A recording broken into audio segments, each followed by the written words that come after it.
We are back now with a look at the results coming out of India's election. More than 1 billion people are eligible to vote. So the election itself has taken 6 weeks, which came in the middle, though, of a deadly heat wave across the country. The current leader, Prime Minister Narendra Modi, is expected to win a rare third term, although it is actually looking closer than expected. Joining us now from New Delhi to help break down some of these early results is NBC News International correspondent Janis Mackey. Frayer, Janis, good morning. So this is the world's biggest election. There are obviously a lot of votes, therefore, to be counted. Give us the latest on where the parties stand and when we expect final results. Well, election officials are saying that there was record turnout for voting, more than 600 million people. And in that sense, it makes this the world's largest election in world history.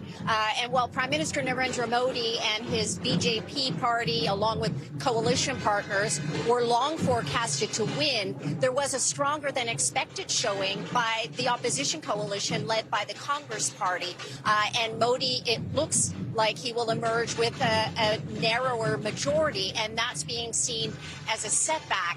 When I was watching some of the results come in on television, there was a lot of excitement among the anchors, one of them calling it an election thriller because nobody expected that the opposition would have this sort of showing. They were saying that it was actually competitive. So in that sense, it could also be more challenging for Modi as he goes into a third term.